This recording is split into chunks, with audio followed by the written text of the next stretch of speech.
Hey everyone, and welcome to the Hunt developer livestream talking about update 1.5.2 and our matchmaking changes and what we are going to do about it. Today it's me, Beady Boy, with our favorite guest, Dennis. Hey Dennis, how is it going? Hi.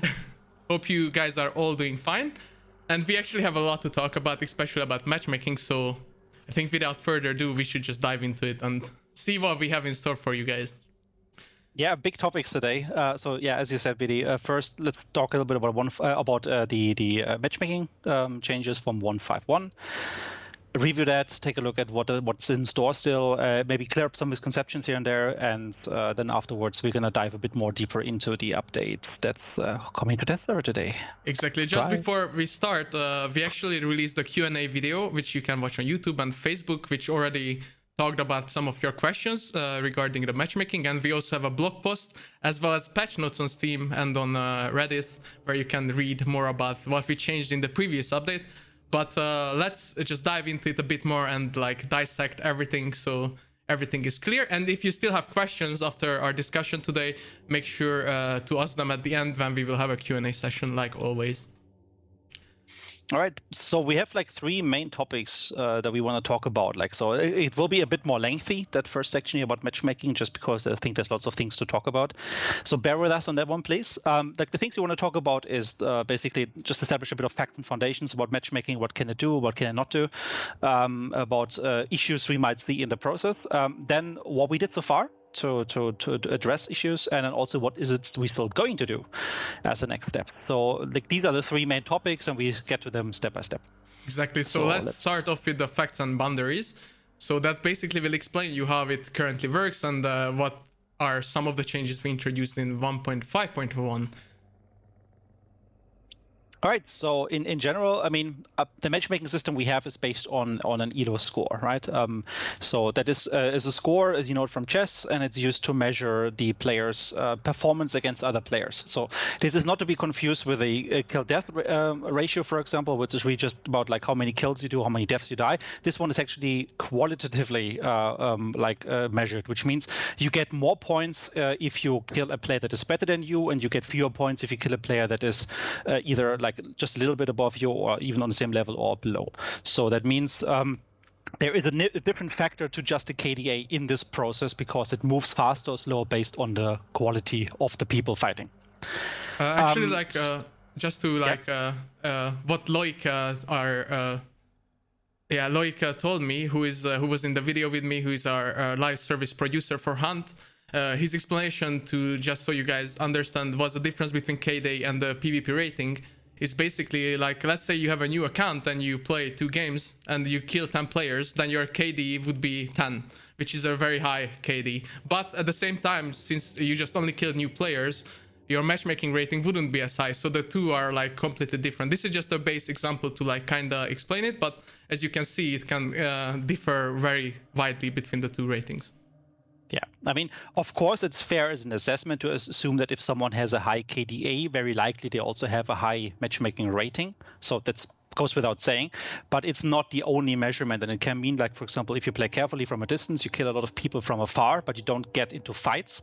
It means, sure, you might rack up kills, but the moment you go into a fight, you're probably the one who loses most of the time because you don't have the experience. So that's where these two things can differ a little bit. It's just important to establish as we go through this discussion. The same is true, obviously, for prestige and playtime. They're all not factored into this ELO score. It's really just about shifting the same score between players as they kill each other and then move up or down on that same list. Exactly. Then the other bigger question is how teams are calculated currently. Yeah. So there's basically when you play in a team, we take the average of the people inside the team. So that means if you have a good player and a bad player, like one with a very high ELO rating or PvP rating, another one maybe he just started and you want to show him how the game goes, he will have a very low rating. For the purpose of matchmaking, your team will be considered average because very good, very bad. kind of evens out, right? So that means, of course, still that the average is a factor that you need to always keep in mind as you look at matchmaking. There's also additional handicaps that we do apply. For example, if you play as a solo against duos or trios, or if you play as a duo against trios, you're basically in an under-strength team, right? There's fewer people in your team than on the enemy team, and we give you a handicap for that. That means that in the matchmaking process, you will not be treated equal to other teams. You will be actually getting a bit of a boost. That means you will be likely coming at across weaker teams. They will have more players, but their skill probably is a little bit weaker. Like this is, for example, important to also consider here. So you might still be able to come across like a high-skilled player, but obviously he might be just a part of a solo team or just an understrength team or even a random team, which is another factor. Like random teams are being treated slightly differently, for example, to invite teams.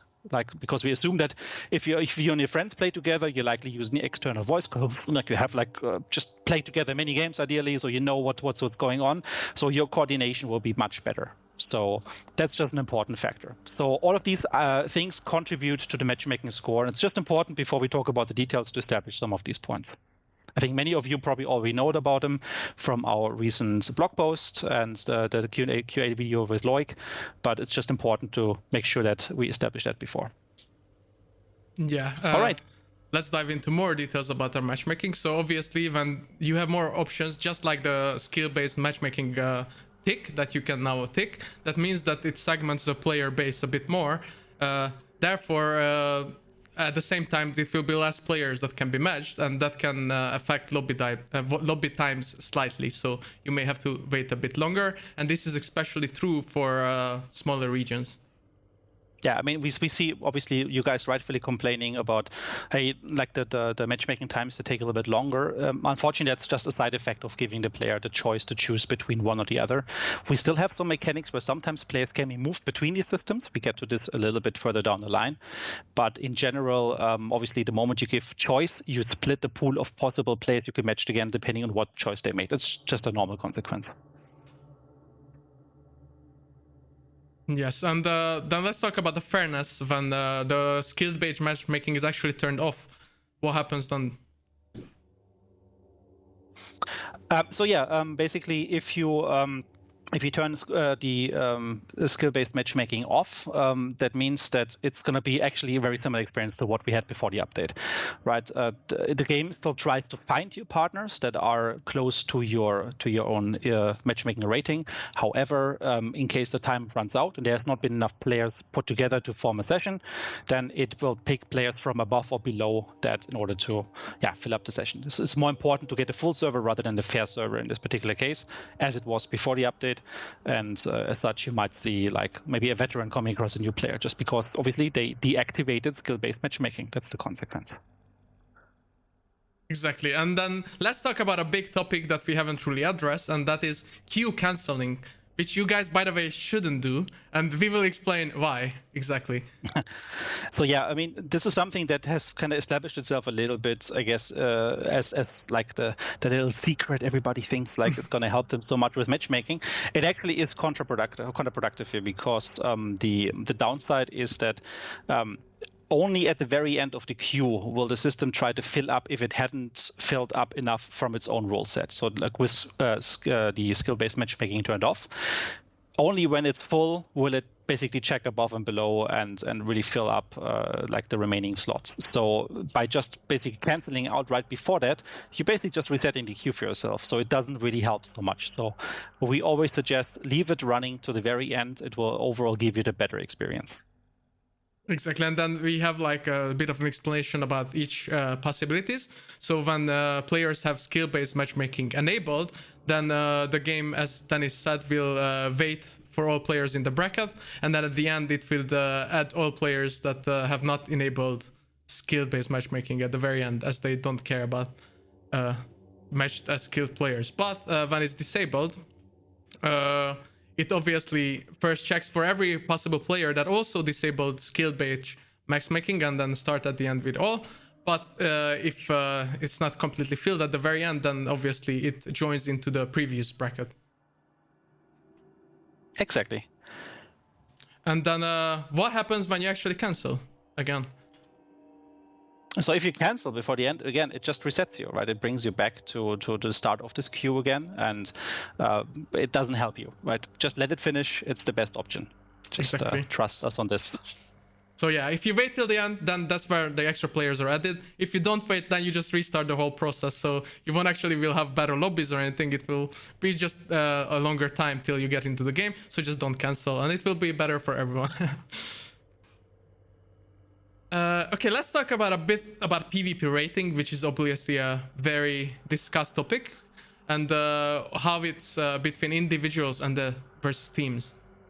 Yeah, so this is I think something that people like really need to keep in mind when we talk about matchmaking. So an elo system, like it comes from chess, for example, is a one player measured against another player, right? It's always not a team, but an individual measurement. Now, in our game, we have teams. That means there's always the problem, or the challenge rather, that I can play in a team with a friend, with any friend, and I might be good and he might be bad. That means if we go together into a game, one of us will always be a little bit disappointed. That's just the nature of having a good and a bad player together. So we try to mitigate this, like I said in the beginning, by having like an average score calculated for the team based on all the participating players.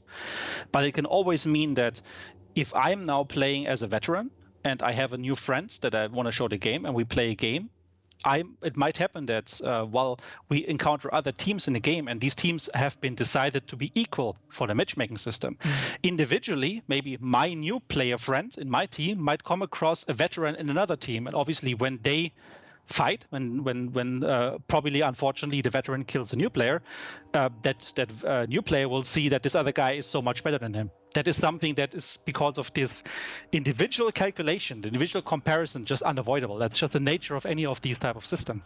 So that means even in the most fair system, and even the most fair matchmaking game, that can always be a problem. You can always come across a play that is a lot better, or a lot worse. What's important is that team versus team, you have been matched equal. So that, for example, if you have like two players who are both medium skilled, and we have one team which has like a high and a low skill player, both of those are treated equally because the average is medium for both of them. It's just something that is important to understand when we talk about matchmaking, because I think much of the frustration comes from seeing these individual comparisons when you die, and very often it doesn't give you this transparency that actually maybe the other friends of the guy that killed you were maybe not that good. That's why as a team it all evens out. It's just something that's important to establish before we talk about the details here. Yeah, exactly. So currently how we have it in the game, it lacks a bit of transparency because, as Dennis talked about, you only see your individual comparison to one player and not the teams. And when you're looking at the match screen right now, you should like take that into consideration that, hey, maybe it was Psychogos playing with BD and I was very bad and he was very good and he killed you, but I still sucked, so our average was not as high. So yes, and then let's talk about what we did so far after the release of the update, because obviously it was quite a big change for the whole matchmaking system, and we have seen some issues in our data, which we analyzed, and according to that we have already implemented some changes to make things better, and some of those action items were we have adjusted the team ratio for matchmaking. Yeah, so basically that means just going through the numbers, going through the telemetry that we accumulate. I mean, so on test server, for example, you can never really get to understand the full extent of a big change like a matchmaking system change, just because there will not be that many players on the test server. So even if you would have had like a very strong test server participation, it would have still been a very small slice of the user base. And as such, it's very often you just can't test this without it actually being in a live environment. And that's as expected, and unfortunately, as it turned out, there were issues in the beginning. And these issues meant, for example, that sometimes you would have I don't know, just like matches with players who would definitely not belong to one another, should not be matched together, or you had empty matches. So that was a problem in the first couple of days. And with every maintenance we've been doing, or every smaller update we've been doing since then, we've kind of adjusted based on the latest telemetry, tried new things out, reverted some changes, and eventually arrived at the point, where we are at the moment, where at least we see statistically we are much closer to a fair balanced match, and actually are exceeding already the matchmaking quality from before the update. But the first couple of days they were definitely rough, and it's something we have to apologize for. It's just that sometimes it's unavoidable to not test this in a live environment. The other thing we have already implemented is adjustments to the LO decay system, which we have already just introduced. Could you tell us about the system itself and what we changed? Yeah, so the ELO decay system is basically a system that if you're not playing for a while, it decays your ELO rating. So it takes into account that you maybe are less familiar with the game, you've forgotten certain things, so that when you come back to it, we don't place you against the same high level of enemies that maybe you were used to as you stop playing. So it kind of like makes sure that if you come back after some time, you will not have maybe as hard as a time. That's a new change that we did in 1.5.1, and we kind of balanced the adjustments on how much this ELO decay is factored into the matchmaking as we went forward. For example, initially we had both the recent matches as well as the lifetime matches being factored in, and right now it's more tailored towards the lifetime in order to determine how much the ELO decay should matter for finding the right place for you in the ELO ranking. And lastly, one thing we changed, which actually improved on the matchmaking quite a lot, is we have added more brackets for very high ELO players. So could you tell us, Dennis, what exactly we did regarding that, and why did it make it better? It's basically just another of those smaller things we identified, is that specifically the high ranked players ended up very often in matches with a medium level placed crowd. And to rectify that a little bit, what we did is we just increased the number of brackets for the high ELO players to be placed inside, so that it's less likely for them to come up into matches that they really would just massacre everybody, because obviously they know what they're doing. So all of these points, all of these 3 points we see listed here, they're basically part of what I initially said about just like going through the data, doing some tweaks, reviewing and monitoring, and then doing further adjustments. And it's an ongoing process, and we will do much more of that moving forward. Yeah, and guys, we will actually have a blog later this week, which will talk about all these changes we have already done, and also what we are going to do, also what went wrong. So please make sure to keep an eye on the Hunt website or our social media channels, where we will post that, and that will be like a pretty detailed overview of everything we also talk about here. And talking of that, let's dive into what we are planning to do in the future, and how are we gonna improve the matchmaking even further. So what is still to come? So still to come is an ongoing, obviously, monitoring of the data, as I just mentioned, but also what we identified is actually a big issue is just the transparency, or the lack of transparency, and we want to increase that. So people very often don't understand why they ended up in the situations they ended up, and then they feel unfairly treated, and sometimes that's absolutely correct, but sometimes also just don't see the bigger picture, and therefore can't really understand that actually what they were doing is participating in a fair match. So we want to make sure this is something that you guys can actually see better, you can follow better, and therefore maybe come up to your own conclusions whether this was a fair game or not a fair game. So visibility is important, and then we use alongside obviously the further telemetry we gather to kind of like make sure we have enough of the brackets, we move the people right between the brackets. Like there's lots of moving parts in this formula, and we want to obviously smoothen that out and improve that further. Yes, and let's talk about the first step we are going to do, which is giving players a better self-assessment so they can understand their own skill comparison to enemies better. Yes, so I mean, basically what we're going to talk about now is 3 steps: what happens before the game, what happens during the game, and what happens after the game. And starting with step 1, what we think is very important for you is to understand where are you actually placed and ranked inside the system, right? A self-assessment.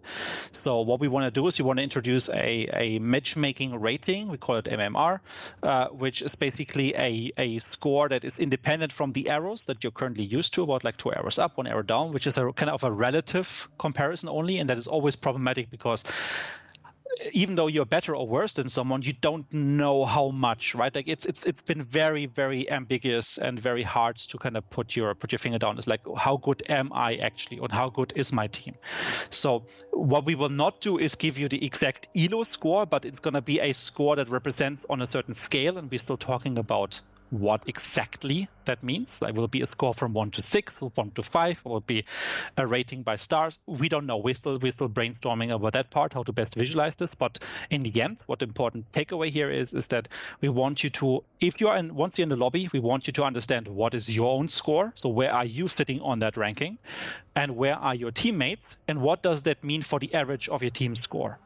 So basically, the self-assessment would then mean and tell you, if I'm playing as a veteran with that new friend, okay, well, we will be matched as a medium team, and it will be spelled out to you. It will be visible to you right there. And I think that's just an important step to make the whole process more transparent. Then also, as you then go into a match, ideally you also understand what the matchmaking system is trying to look for when it comes to enemies. So it tells you, you're a medium team, we'll look for partners also in a medium, like enemies also in the medium range, right? So these things have to go hand in hand, so that as you go into a game, it allows you to understand a bit better where yourself are on this, and therefore what to expect. It helps to really manage expectations. Yeah, so just to break it down very simply, you will be able to see your own rating or individual players' rating, as well as your teams and how that's placed in a match. Yeah. Then let's go to step 2, which is reduce the frustration that players have during a match right now. Yeah. So one thing that we are observing and seeing quite a bit is that because there's only little information for players to kind of judge what has happened, they're picking in quotes the wrong numbers to do that, right? So if you picture yourself on the death screen at the moment, you just got killed. What you see right now is you see the arrow up or the arrow down. You see the level of that hunter, and if you click on the hunter, if he didn't hide his stats, you can also see details like his KDA. You can see like how much bounty he took out, the max hunters he had. All score that is not really relevant for the matchmaking. You can also obviously report a player there, but nothing of that tells you really like, okay, how good was that guy compared to me? The only thing that really is relevant to this on the current screens is the arrow, the relative arrow. And we want to move away from that. So instead there we also will display the exact matchmaking rating, again, based on how we choose to visualize it, with the stars or numbers or whatever. And we will actually even take away stuff from there. So we will just tell you, you know what, you can find out much more information after the round. So we will take away the chance to report right there. We take away the chance to open up any of the profiles right there. We will not show you any stats of this guy. However, we will tell you where to get this after the game, because that's the centerpiece, basically, we'll get to in a minute, where you now have a big, awesome summary afterwards.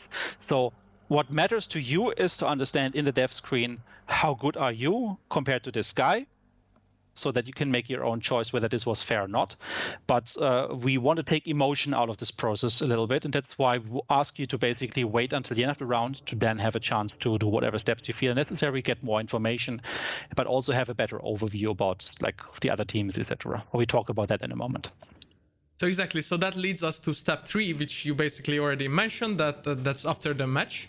So we want to reveal all the missing or like needed information and all the extra information after a game. Yes. So for that, we will build a new menu. I mean, for those of you familiar right now with the communications menu, this is when you press escape and during a game, you can click on communications and you can see who has been talking to you or who have you encountered during this game. There's a specific rule set that only those names that are close to you have shown up. So in order to not use that information to give away who else is with you in the game. But think of a simple list like that, and we want to display that after the round is over, so during the summary screen or the last match screen, for example. And in that screen, you will see all of the teams that have participating will be anonymized for those you haven't encountered, but you will see all the players in the game.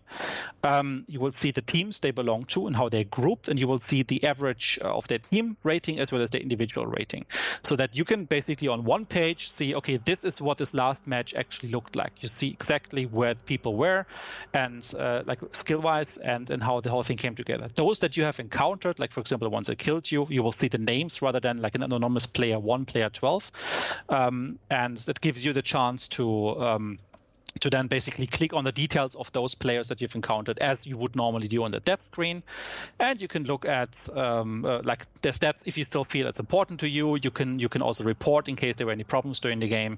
But it's one summary page that just feels it's a better place than in the death screen where it is right now, and gives you more information. So we think that's just going to be a healthy change. It will take maybe hopefully even some toxicity out of the game where people just report for the spite of reporting.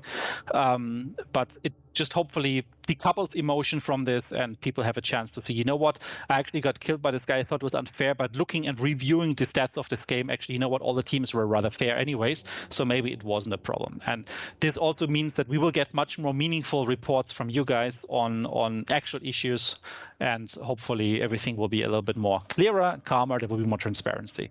So that's the plan we're currently working to. This will obviously not be part of the update 1.5.2, which we're talking about today mainly. So this is for the next update, but this is something that we think is a high priority for us, because obviously this transparency means also you guys feel happy and treated fairly inside the game, and that's important.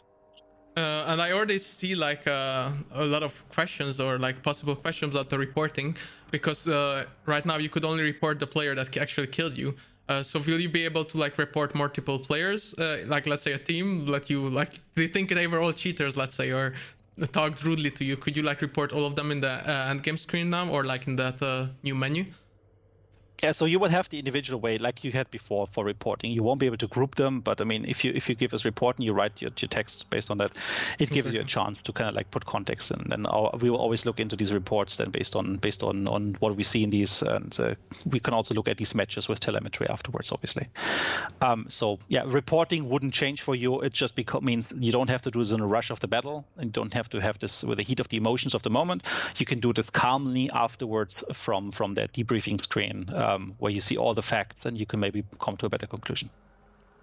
Exactly, and I think that's about matchmaking for now. As we mentioned, we will have a blog post later this week where we detail all that, and we will probably upload this segment of the stream as well for you guys to rewatch or listen to us once more in this half an hour discussion about matchmaking. So make sure to check back and listen to that. But I think why you're all here is the next update, which is update 1.5.2. Yes. So let's just start on that right away. And one of the bigger priorities in this update were bug fixes and the stability issues. So we just wanted to highlight a few for you. So we have fixed multiple critical community bugs that you have reported.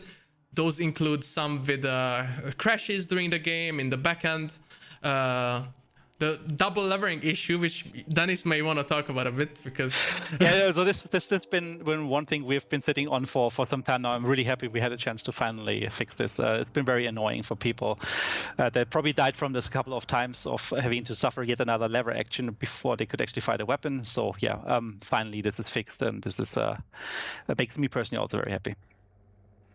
And we have also fixed many performance issues related to servers.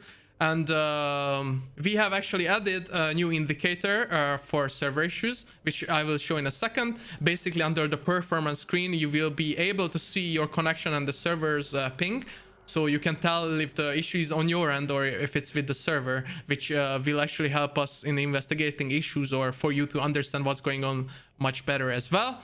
And the other bigger topic is hit registration issues, which we are looking to very heavily, and we have already added smaller fixes, but we are still collecting the data from your games and looking at what the issues could be, and hope to have it fixed as soon as possible.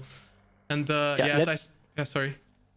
just let us know on the test server also if you already notice improvements or if you see certain issues. So it's like keep that dialogue up with us, please. Feedback to us if you notice anything. So there should be some improvements, but we still have some identified some bigger issues. We now need a bit more data on. So it's an ongoing thing, obviously. And as I mentioned, here's an image of the new little icon. So as you can see now, you can see your packet loss pings and your region and everything, and how it's going. So this will help you a lot. It was actually on low XPC, so sorry for the potato FPS, but and the quality. But I think it's a pretty good representation of what we are adding. People are laughing at 30 FPS. Okay, and yeah, let's dive into one of the biggest topics which we have changed in this update, which has to do with some exploits that you may have been using for quite a while in the game, and what we actually did about them. So yeah, so these are basically two community requests, also things that we've seen you guys talk about quite a bit, and we're trying to address them with this update. So the first one is crouch spamming. There's a couple of technical limitations in terms of what solution we can provide, and the one we've chose for is primarily to solve the issue, if you show the problem. Show the issue of really spamming crouch in order to avoid hits, right? I mean, it's perfectly fine for people to crouch and also crouch frequently. It's just like that you might recognize a certain chicken dance behavior that some players have, and it's primarily just like to duck away and make sure that you don't get hit as frequently. So in order to deal with this, what we have been doing is, if you go to the next one, please. We've actually restricted in a similar way to the jump spam. So basically, there's going to be a movement penalty if you overdo it. Obviously, you can still do it quite a bit, but it allows you to just do it within reasonable amount. And yeah, we can watch a video maybe to best show this. Exactly. So let's dive into our video. So as you can see here in the first half there of this video, nothing is changed. This is just exactly how it works. But now we're overdoing it, and you see a slight reduction for a short moment in movement speed. So it just glues you a little bit more into space. If you overdo it, if you do it drastically, normal play, you should not notice this at all. If you just duck, if you move around, I think you can do it like once or twice even per second, and then only then starts kicking in. But it's about this really crazy, just like on the spot ducking around. At least what it means is you will not be able to just like move away so fast. So it's a small little thing. It's something that you guys have been talking about quite drastically in the past, and we hope that this can address a little bit of that concern. Yeah, exactly. So as you could see it in the video, it's not like super crazy. It just slows you down a bit after you have spammed it very quickly for quite a while. So, but as always, please let us know how you feel about this change on the test servers, and obviously we will take your feedback into consideration as always. Yeah, like so when we ran this past the external testing group, like with some of the key people from the community that help us out with this, we've received at first a bit of mixed feedback, but overall people kind of gravitated to that this is actually a good and healthy change. So what's important is like go to the test server, tell us what you think, how does it feel, especially like whether you have been using this a lot or not. That's important to us also to understand, to give context. Like do you feel restricted in the way you play without having used it? Do you feel restricted in a way because that's what you wanted to do? Like tell us what you think about it. Tell us your opinions and your experience, and then yeah, we are on test server for a reason, right? And that's not the only thing we had. Someone already mentioned it in the chat, but there's another phenomenon that players have been using for quite a while, which we call wiggle spam. It's a stupid name for actually a problem that has been in this game for quite a long time, and that is basically a massive high DPI rotation of the character on the spot, for example, doing a revive or hold interactions of some sort. And basically what we've been doing is that if you do a lot of that on the spot, we will just artificially slow it down a little bit. We basically put on the brakes so that you can't really just like wiggle completely on the spot forever. Again, we do have a nice video for that, just to show you what that means. Yeah, so the changes are quite similar to the crouch ones, but let's take a look. So you can see here, like initially not a problem. Now it kicked in because it was just overdoing it. We can play this a couple times if you want. It's maybe easier. So here, wiggle, wiggle, wiggle, kicks in, and then there we go. So it basically just means that you cannot like no longer just continue to do this. You have to use clever mechanics in order to get there, rather than trying to have the latency of the server or the client kind of like keep you alive here. Something that you guys have also been complaining about quite a lot, I think, for the last 2 years, honestly. So we finally had a chance to look into this. Yeah, I even saw it in the chat when we showed the crowd changes that, oh, change the rotation. So yeah, you are lucky, whoever said that. And I think that's it for the these kind of changes. So again, as Dennis said, please play the test server, especially if you're using it a lot, and let us know how you feel about it, if it restricts you or if you think it's a good change, because I see quite a lot of mixed feedback. But obviously you guys have to try it first before there's always two sides, right? There's the wiggler and then the one that shoots the one that wants to wiggle. Exactly. So if in the end we understand that some of these changes will be hurting some players, but they will also benefiting others, and it's important to talk openly about exploitations and give you guys a chance to play with that stuff on the test server so we can feedback. All right, and then let's dive into our weapon changes, which we have quite a few. Starting off, we actually broke it down to different categories. So if your category is not first, like rifles, let's say, then don't worry, we will get to that. But let's start about the team shotguns first.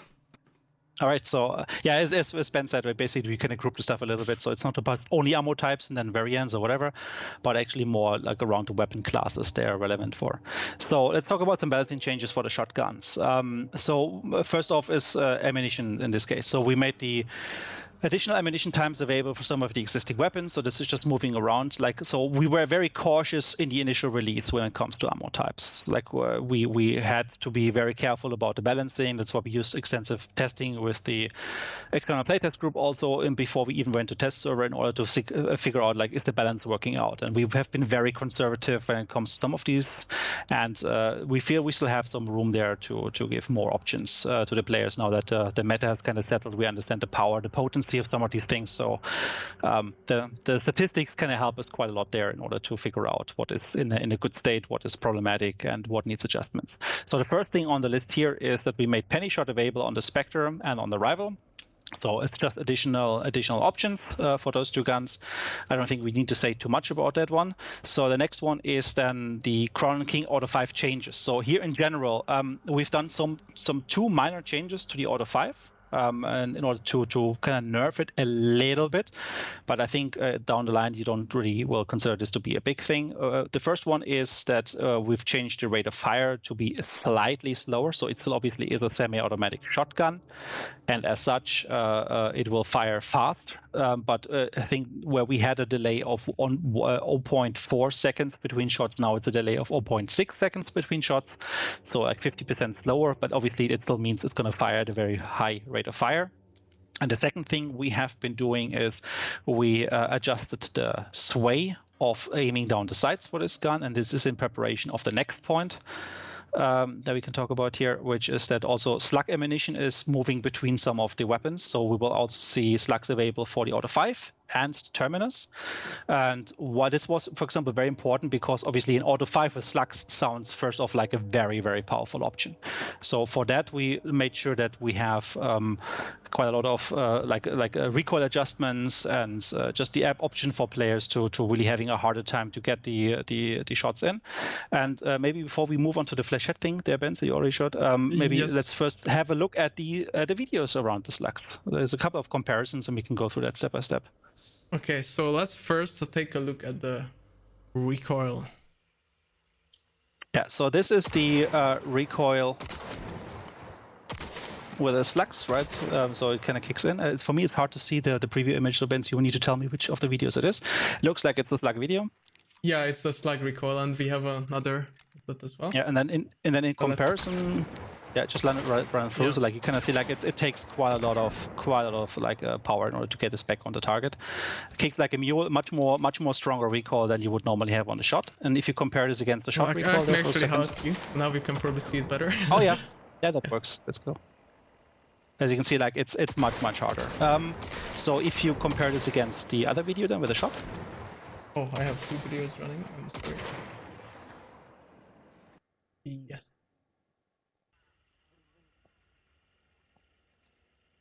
This is yet another one with the slugs. Okay, the So slugs, basically and just, then we will have the 2 video. yeah. Yeah, so like here you see just a bit like not a wall right in front of you, so you see a bit more in distance how much it actually kicks down. So we find it actually pretty hard to hit follow-on targets with it, but it's something again for you guys to decide on the test server directly, and based on that also there will be further tuning and tweaking with it. And now let's look at the other examples.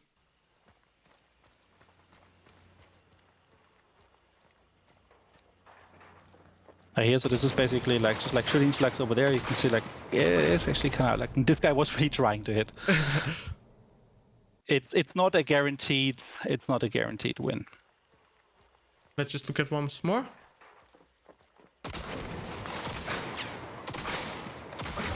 And we have one more of the slugs, I think, and in a good like the recoil case. on this one is like slightly below Nitro level when it comes to that. And this is, for example, just where you really try to aim. You take your time between shots, and then you can actually down the guy, obviously. As you can see, like the shots being fired at you are actually with shot. You can see, like obviously he doesn't do much damage there. Okay, and I think we have videos of the buckshot with. Yeah, I think it's important for exactly, comparison. That's the comparison. So this is how it is right now for the buckshot, and you can see like this is a much simpler recoil. Now, can you maybe show the one in front of this wall for the slugs directly in comparison again? That was the first video we showed. Yes. I just have to jump between folders. I'm sorry, guys. Yeah. So yeah, it's run, and then let's see the comparison.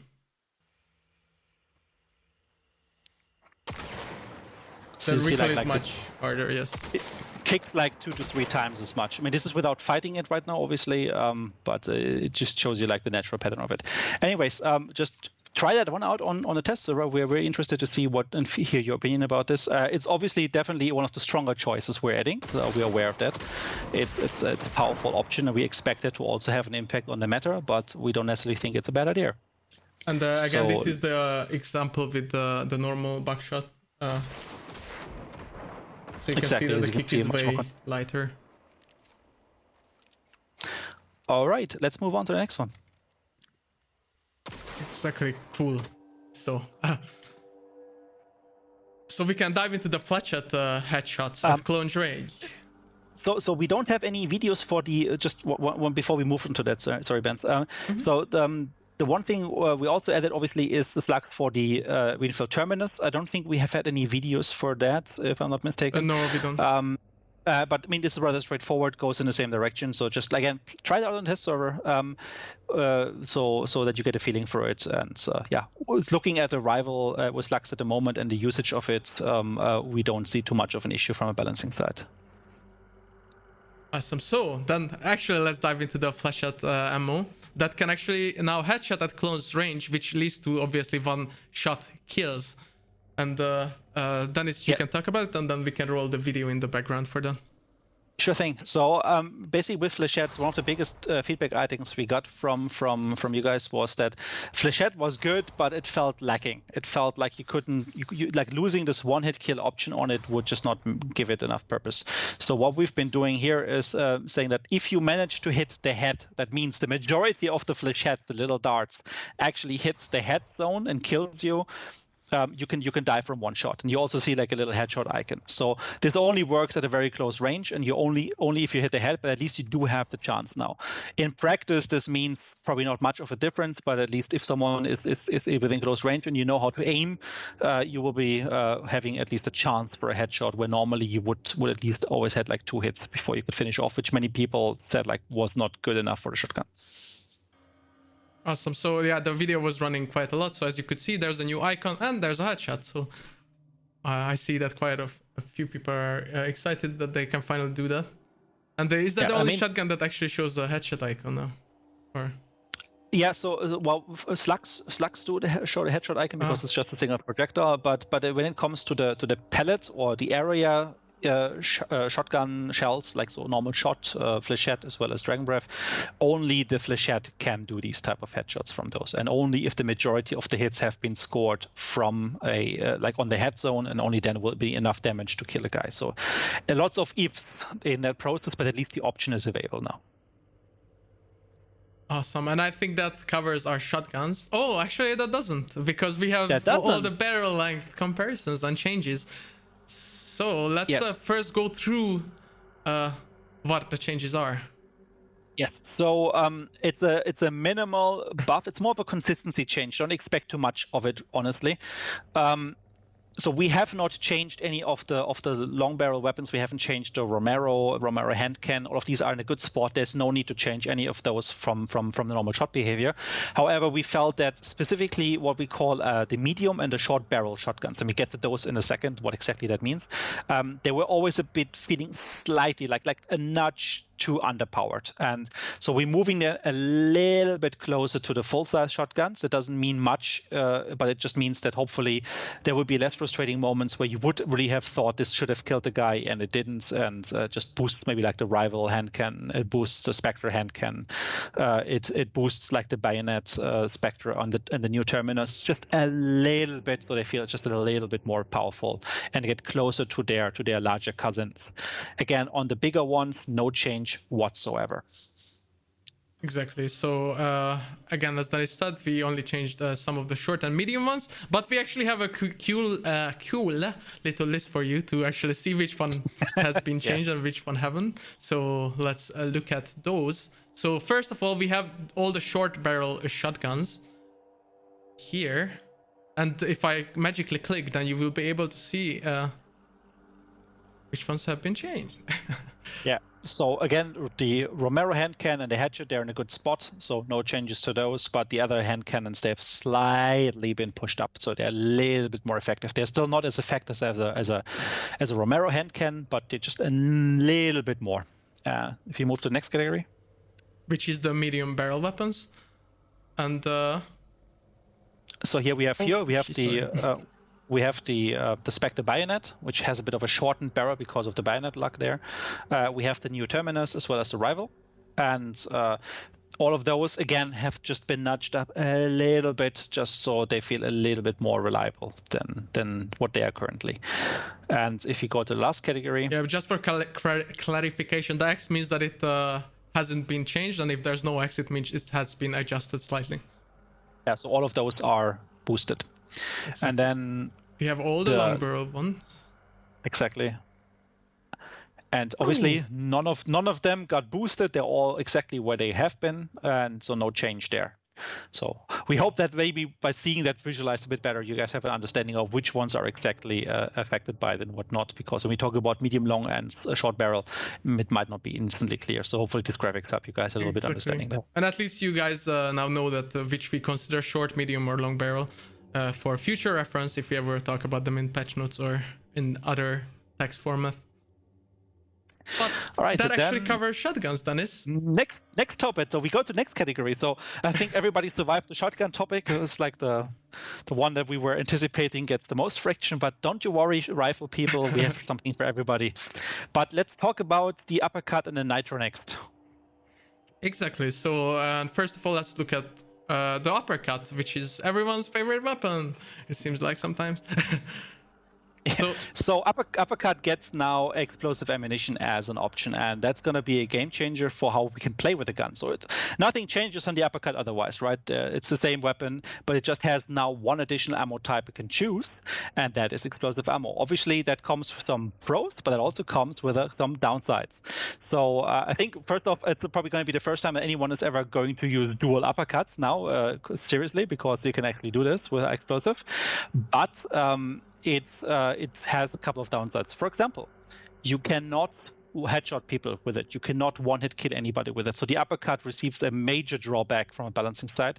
You can't just run it like a normal uppercut and just keep on headshotting people. And if you don't, maybe the splash damage killed them. No, you have to play them differently. You have to play with multiple hits in mind, and it's a different play style entirely from the normal uppercut. And I think they can easily coexist.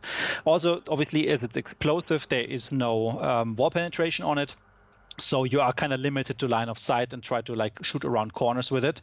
And it has a severe impact on capacity with just 6 rounds, obviously, as for the drum, and then 3 extra rounds. So it is a very different playstyle. Just try it out. We don't feel it's that big of an issue. Actually, we had some complaints about it being underpowered in our playtesting, so we keep a lookout for how you guys feel on it on the test server. And we, depending on the feedback, we might even buff it a little bit more if there's consensus about that. But as a first start, just try it out. We expect it honestly to go a bit more into the meme direction, where like it's interesting to play with. It might be in certain play styles, maybe as a follow-up shot, have its purpose. But for example, I don't think you want to run this together with a shotgun, right? Where you really rely on the wall penetration and the punch of the normal hit at distance, where the shotgun doesn't have it, right? So it really comes down to what play style and what kit you want to use it. But again, we have a couple of videos. Let's have a look.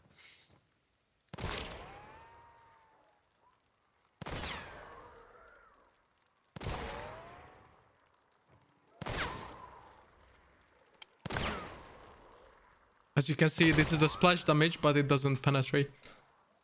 Yeah, so it just wraps around a little bit, but so like let's play this one more time. So this is basically just like re-shooting roughly in there. As you can see, like if there would have been a lantern, obviously lantern would have burst and all of these secondary things that you can blow up. But in terms of damage, it's actually rather weak. So you need to be really close to the detonation in order to lose a severe amount of health. So this is not the most powerful, but it gives you flexibility. It gives you tactical options, and that's where it's interesting to consider this maybe over the normal loadout, because you have this indirect fire option. There's a second demonstration of the same, basically, so you can see the little splash on the walls.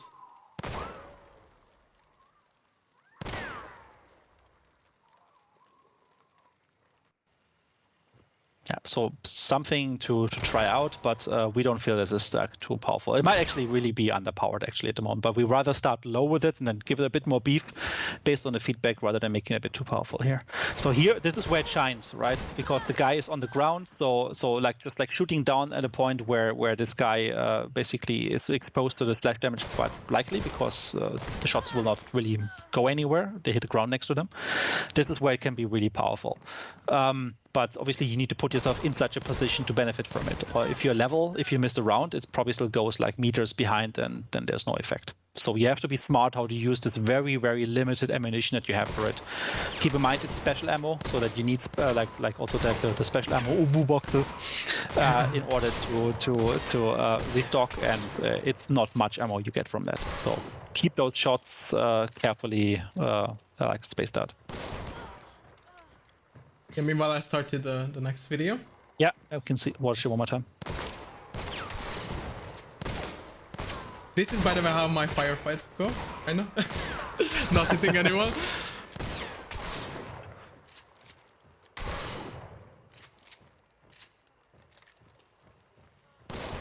So yeah, it actually finishes off with like an aim shot afterwards there.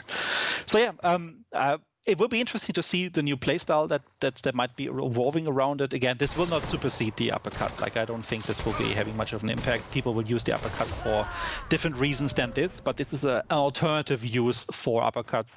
And you can see here with like using a dual, like we don't have ADS, so like it really have to rely on the area damage, and it will make it very unreliable at distance. But it's a very nice pressure weapon. It's maybe good for follow-up shots. So experiment with it, see what you think where the best uses are, see maybe where you see problems, or where you see it's like not strong enough, or it's too strong at the moment, and please feedback from the test server to us. So I've seen some questions about how many shots does it take to kill someone, because in the video we seen like 3 shots on when we saw it from the roof.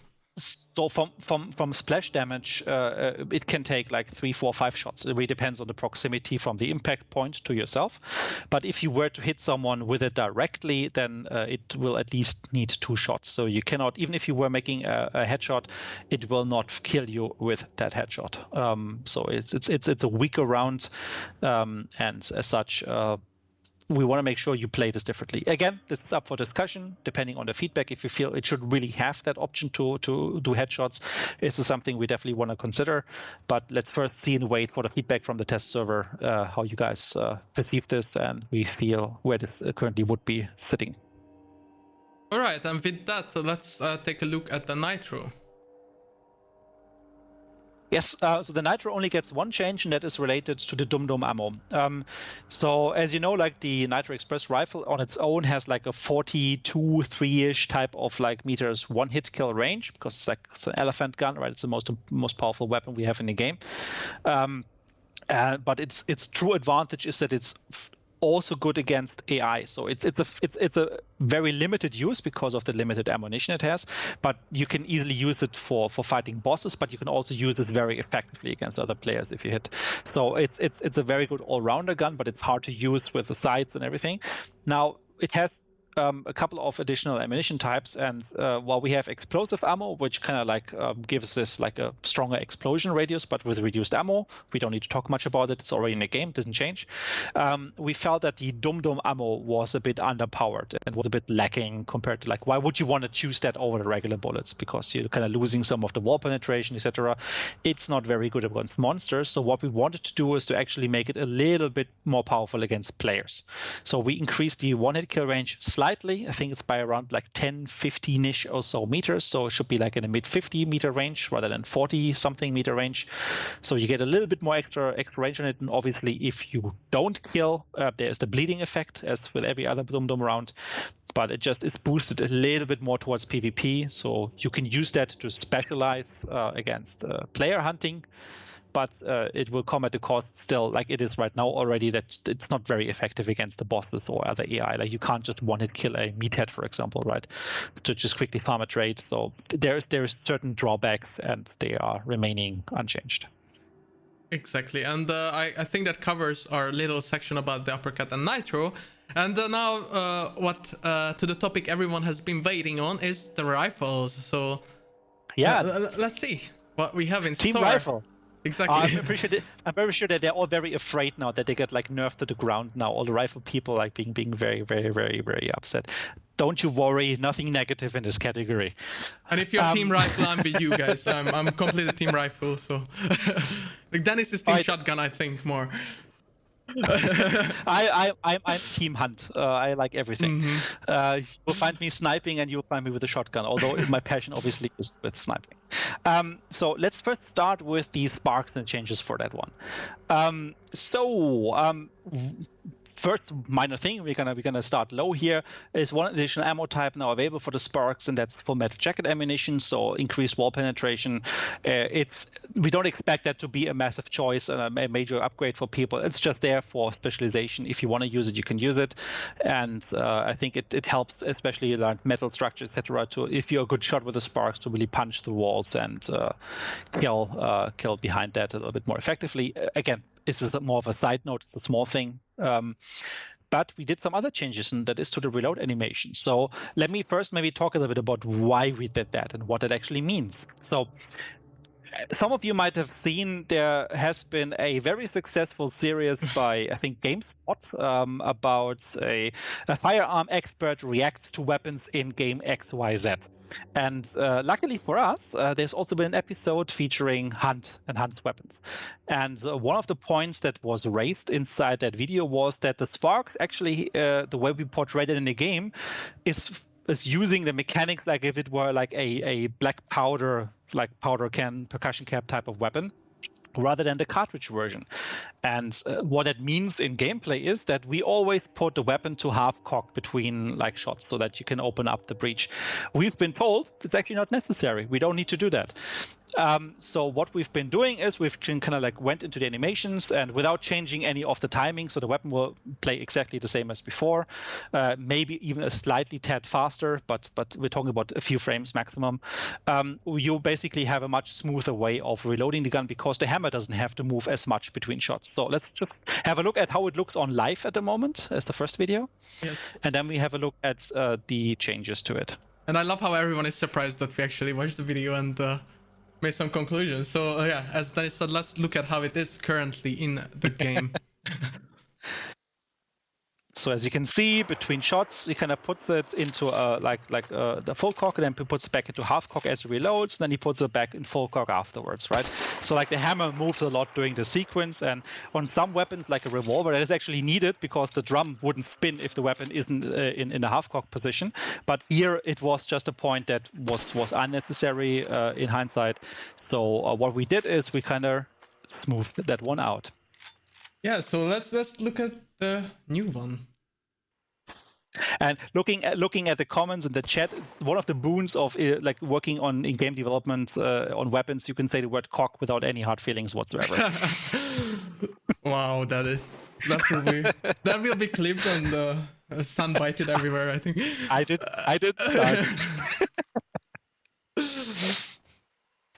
But meanwhile, we actually saw how it works. All right, so basically what you see now is that the hammer can just remain in the cock position. So after the shot, it just pulls it back the full way again. And then during reload, it's not needed to move at all. So you can just eject around and put a new one in. So again, it doesn't change much in the timings, but it makes the whole thing less busy, less noisy. And I think that is a healthy change just from the visual side. And I think it's nice to be able to just react a little bit to the feedback we've gotten from someone as highly treasured as the expert from that video. But that's not all, actually. So speaking of the video, what else do we have, Dennis? So yeah, actually this is really more of a side note. This is not relevant for update 1.5.2, but it's a nice little note, and I think we want just to show that. So in the same video, there's also a comment about the aftermath and its mode of operation, and the aftermath's basically inspiration is the Huot rifle, which is like a kind of like a machine gun from World War I that was built on the Roth bolt action rifle, a Canadian rifle. And that has kind of inspired us to do a similar modification on the Mosin Nagant rifle we have in the game to create the aftermath. Now, there is a difference between the Ross rifle and the Mosin Nagant. The Ross rifle is a straight pull rifle, so you just pull back, which makes it obviously much easier to create an automatic mechanism because you just need to move forward and backward. Compared to the Mosin Nagant, which basically means you need to kind of like rotate the bolts to open up, as you see from a typical motion in a bolt action rifle. Now, the call out in the video was like, this wouldn't work. That's why this obviously is a stretch. I've asked Alex from the weapon team to maybe just give us a bit of a close-up for how the mechanism looks like, and just to save Alex's and the team's honor on this topic, it's actually pretty awesome because they've incorporated that into the design of the aftermath already. So they can kind of see like as the bolt is moving, it actually rotates moving around, and we actually think this is a very nice detail. Obviously, it's a made-up and a fictional gun, but it's really awesome to see like what little details the art team has been already taking into account for this. So just as a little side note, I think this looks pretty awesome. Yeah, and if you are like me, you could just listen to Dennis talking about guns for hours as a podcast. But it's quite amazing how detailed the actual gun is under the skin, basically. Because players don't actually ever see these details in the game. Whether you love or whether you hate the aftermath, I think it's a very, very impressive detail. I like it a lot. So yeah, I really hope they do another video about this. With like custom ammo, so many weapons, I think there's so much potential. GameSpot, huh? Come on. Yeah, and like they should mention that we actually made a change because of them, so that's kind of impressive. But let's dive back into some more serious topics. Such as changes to the Mosin and Labal. Yes, and also something that actually we've seen quite a bit of feedback on from you guys, and we wanted to take that on. So, staying with the topic of detailed weapon mechanics and behaviors, if you reload a bolt action rifle, you need to cycle the bolt, right? Like you need to move it back and up, and that ejects then the shell and loads up the next round from the magazine. Now, what happens in our game right now is that like after a shot, you basically you basically have to cycle the bolt, and only then can you do the reload, which means you have to open up again. And now, rather than an empty shell, because you just already ejected that, you would eject a fresh round. And this is where Bullet Grubber, for example, comes in order to snatch it out of the air and put it back inside. Now, we've done one small change, and that is that if you are very quick with reloading, so you fire your shot and you press reload right away, as you open up the weapon, the empty shell flies out, and you put the new fresh round from your magazine, like from your extra pool, into the weapon. So you can now reload the weapon if you're fast without even losing that extra round. It's a very small detail, but I think you guys will appreciate it, because we've seen this quite a bit talked about, like in Reddit. I think that's actually quite a big change, to be honest. I mean, like you kind of don't. I mean, Bullet Grubber is still really nice, but now you can just instantly reload and keep like you won't actually lose a bullet. So as Dennis said, let's look at it, how it actually looks in game now. Yep. So here again, I fire my shot, and now opening up, I have to put a new round in, but I've kind of like lost a round because of it, right? See, like opening up, always I lose one more round. That's the current behavior what we have right now. Now, if you take a look at the next video. Which takes a second, because I closed my folder. Fine. So, give me one. Meanwhile, let's just not look at blank screen, just like this, please. Okay. Yeah, and also important to note, this is for both the Mosin family of rifles as well as for the Lebel family of rifles, because both work mechanically the same in a regard and benefit from this change in the same way. Well, actually, I don't think I have a video of the change. Okay, then in this case, if you don't have the video for it, that's perfectly fine. Just try that on a test server. There is an important thing that might help you with it. So as I said, you need to. They say that the video had it at the end, actually. Oh, okay, perfect then. Then just let's show the video one more time at the very end then. So that's the beginning. Again, this is how it is at the moment. Thank you, chat. So you saved me.